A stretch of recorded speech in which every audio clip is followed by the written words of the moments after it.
মসজিদ চিনতে পারছেন না, চেনার চেষ্টা করেন, 5 ওয়াক্ত নামাজ পড়েন, নচিত ইহকালও বরবাদ হয়ে যাবেন, পরকালও বরবাদ হয়ে যাবেন। মরণ এমনই একটা জিনিস যা পৃথিবীর সব কিছুকে থামিয়ে দেয়। যার পিছনে আপনি লাইফ বরবাদ করছেন, যার পিছনে আপনি জিন্দেগিটা নষ্ট করছেন, টাকা টাকা ধন দৌলত জমি জায়গা এটা সেটা শুধুমাত্র আশায় লিপ্ত রয়েছেন, এটা করতে করতে কখন জানি হঠাৎ করে মরণ এসে দাঁড়িয়ে যাবে আর জানখানা নিয়ে ছিঁড়ে চলে যাবে। আপনি মারা গেলে ওই কবরে কিছু যাবে?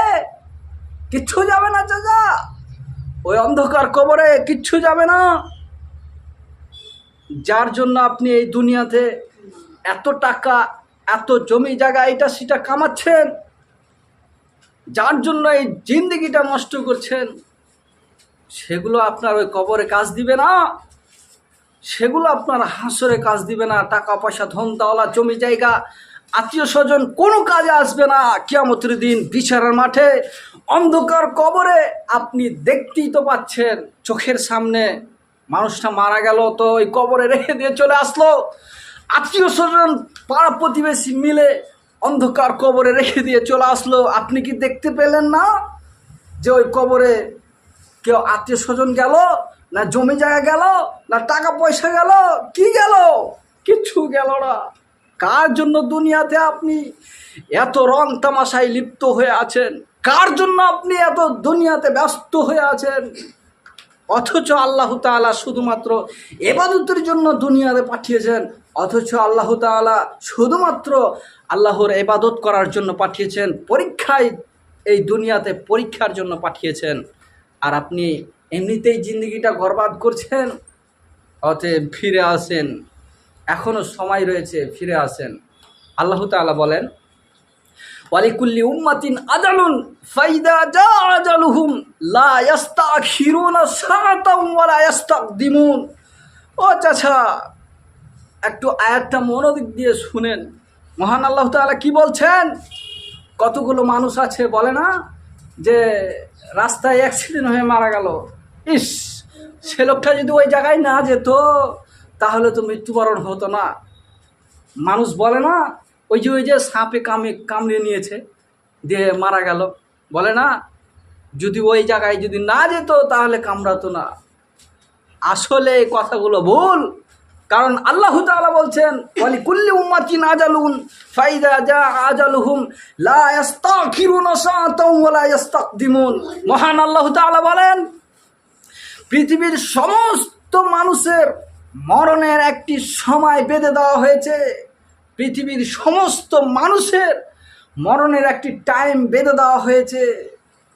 যখন মরণের সময় চলে আসবে, যখন মরণের টাইম চলে আসবে, একদিন না না না একদিন নয়, 1 মিনিট না না না 1 মিনিট নয়, 1 ঘন্টা না না না 1 ঘন্টা নয়, 1 সেকেন্ড আগে যাবে না কি 1 সেকেন্ড পরেও হবে না। ওই দিনেই, ওই ঘন্টায়, ওই টাইমেই, ওই মিনিটেই, ওই সেকেন্ডেই মৃত্যুবরণ করতে হবে। চাচা, কার জন্য ব্যস্ত আছেন? মরণের সময় বেঁধে দেওয়া হয়েছে। আপনি যেখানে যান না কেন, যে হালাতে থাকেন না কেন, যে অবস্থায় থাকেন না কেন, মরণের সময় চলে আসলেই আপনার জানখানা ছিনে নিয়ে চলে যাবে। জানি কখন জানি মরণ চলে আসবে। অতএব ফিরে আসেন আল্লাহর দরবারে। কিসের এত জুলুম, কিসের এত অত্যাচার, কিসের এত অহংকার? ফিরে আসেন আল্লাহর দরবারে। সাধারণ মানুষ আল্লাহ তাআলা এই দুনিয়াতে পাঠিয়েছেন। আল্লাহ তাআলা বলেন, ইয়া আইয়ুহাল ইনসানু খুলুকুন হালুওয়া। হে মানুষ, হে পৃথিবীর মানুষ, কিসের এত জুলুম, কিসের এত অত্যাচার, কিসের এত অহংকার? আল্লাহ তাআলা বলেন, আমি আল্লাহ মানুষকে সৃষ্টি করেছি খুলুকুন হালুওয়া, কমজোর জরিফ, দুর্বল করে সৃষ্টি করেছি। আপনি পারবেন না যদি একটা গাড়ি স্পিডে আসে 1 হাতে থামাতে, আপনাকে চাপিয়ে দিয়ে চলে যাবে। আপনি পারবেন না যদি চলন্ত ট্রেন আসে আর ট্রেনকে আপনি এভাবে ধরে থামাতে, আপনি পারবেন না। আপনাকে আল্লাহ তাআলা দুর্বল করে সৃষ্টি করেছেন। এখানে কিছু অসুখ হয়ে গেলে আপনি বিছানায় পড়ে যাবেন।